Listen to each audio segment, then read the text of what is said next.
ಕಾರ್ಮಿಕರ ಸಂಘಕ್ಕೆ ನೂತನ ಪದಾಧಿಕಾರಿಗಳ ಆಯ್ಕೆ. ಕರ್ನಾಟಕ ರಾಜ್ಯ ಪೌರ ಸೇವಾ ನೌಕರರ ಸೇವಾ ಸಂಘದ ತಾಲೂಕು ಘಟಕದ ನೂತನ ಪದಾಧಿಕಾರಿಗಳ ಆಯ್ಕೆ ನಡೆಯಿತು. ಸಂಘದ ಜಿಲ್ಲಾಧ್ಯಕ್ಷ ಸಿಎನ್ ವೆಂಕಟೇಶ್ ಅವರ ನೇತೃತ್ವದಲ್ಲಿ ನಡೆದ ಚುನಾವಣೆಯಲ್ಲಿ ಈ ಆಯ್ಕೆ ಜರುಗಿತು. ನೂತನ ಪದಾಧಿಕಾರಿಗಳು: ಕರ್ನಾಟಕ ರಾಜ್ಯ ಪೌರ ಸೇವಾ ನೌಕರರ ಸೇವಾ ಸಂಘದ ತಾಲೂಕು ಘಟಕದ ನೂತನ ಅಧ್ಯಕ್ಷರಾಗಿ ಬಿ ನರಸಿಂಹಪ್ಪ, ಗೌರವಾಧ್ಯಕ್ಷರಾಗಿ ಪಟ್ಟಣ ಪಂಚಾಯಿತಿ ಮುಖ್ಯಾಧಿಕಾರಿ ಆರತಿ, ಕಾರ್ಯದರ್ಶಿಯಾಗಿ ಸುಬ್ರಹ್ಮಣಿ, ಉಪಾಧ್ಯಕ್ಷರಾಗಿ ಮಂಜುನಾಥ್, ಖಜಾಂಚಿ ಶ್ರೀನಿವಾಸ, ಸಂಘಟನಾ ಕಾರ್ಯದರ್ಶಿಯಾಗಿ ಎಜಿ ಗಂಗಯ್ಯ, ಕಾನೂನು ಸಲಹೆಗಾರರಾಗಿ ಅಶ್ವತ್ಥಪ್ಪ, ಜಿಲ್ಲಾ ಜಂಟಿ ಕಾರ್ಯದರ್ಶಿಯಾಗಿ ಪದ್ಮನಾಭ, ಜಿಲ್ಲಾ ನಿರ್ದೇಶಕರಾಗಿ ಲೋಕೇಶ್, ಗಂಗಾಧರ್, ತಾಲೂಕು ನಿರ್ದೇಶಕರಾಗಿ ಕೆ ವೆಂಕಟೇಶ್, ಚಿಕ್ಕಗಂಗಯ್ಯ, ಅಶ್ವತ್ಥಮ್ಮ, ಶ್ರೀನಿವಾಸ, ಚಿಕ್ಕಮುನುಸ್ವಾಮಿಗಳು ಆಯ್ಕೆಯಾಗಿದ್ದಾರೆ. ಕರ್ನಾಟಕ ರಾಜ್ಯ ಪೌರ ಸೇವಾ ನೌಕರರ ಸೇವಾ ಸಂಘದ ತಾಲೂಕು ಘಟಕದ ನೂತನ ಪದಾಧಿಕಾರಿಗಳ ಆಯ್ಕೆ ನಡೆಯಿತು. ವರದಿ ಸತೀಶ್ ಬಾಬು, ಎ ನಂದಿ ಟಿವಿ, ಗುಡಿಬಂಡೆ.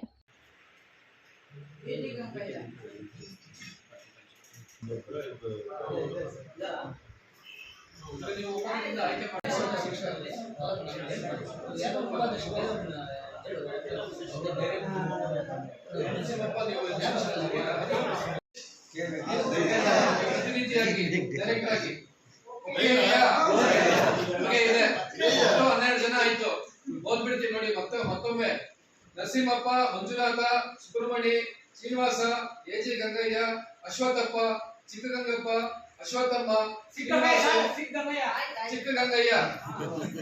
ಅಶ್ವತ್ಥಮ್ಮ, ಶ್ರೀನಿವಾಸ, ಪದ್ಮನಾಭ, ಲೋಕೇಶ, ವೆಂಕಟೇಶ.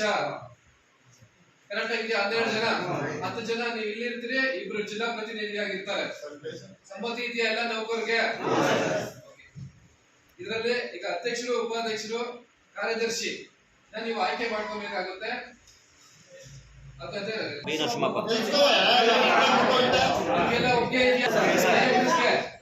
ಕೈ ಎತ್ತಬೇಕು.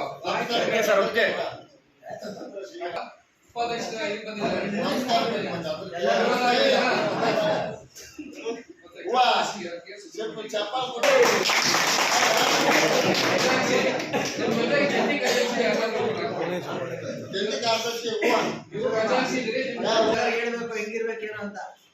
ಕಾನೂನಿನ ಚೌಕಟ್ಟಲ್ಲಿ ಯಾವ ರೀತಿ ಕೆಲಸ ತಗೋಬೇಕು, ಯಾವ ರೀತಿ ನಾವು ಇರಬೇಕು, ಕಾನೂನು ಕಟ್ಟೆಯಲ್ಲಿ ಯಾವ ರೀತಿ ನಾವು ವರ್ತನೆ ಮಾಡಬೇಕು ನೌಕರರಾಗಿ. ಮುಂದಿನ ದಿನಗಳಲ್ಲಿ ಅವರೇನು ಹೆಚ್ಚಿನ ನಾಗರಿಕ ಸೇವೆಯನ್ನು ಅತ್ಯುತ್ತಮವಾಗಿ ಮಾಡಿ ಅವರ ಕುಂದುಕೊರತೆಗಳು ಏನೇ ಇದ್ದಲ್ಲಿ ಮುಖ್ಯಾಧಿಕಾರಿಗಳ ಮೂಲಕ ಅದು ಸಂಘಕ್ಕೆ ತಿಳಿಪಡಿಸಿ ಅವರ ಜವಾಬ್ದಾರಿಯನ್ನು ಮಾಡಬೇಕು ಅಂತ ಹೇಳ್ತೀನಿ.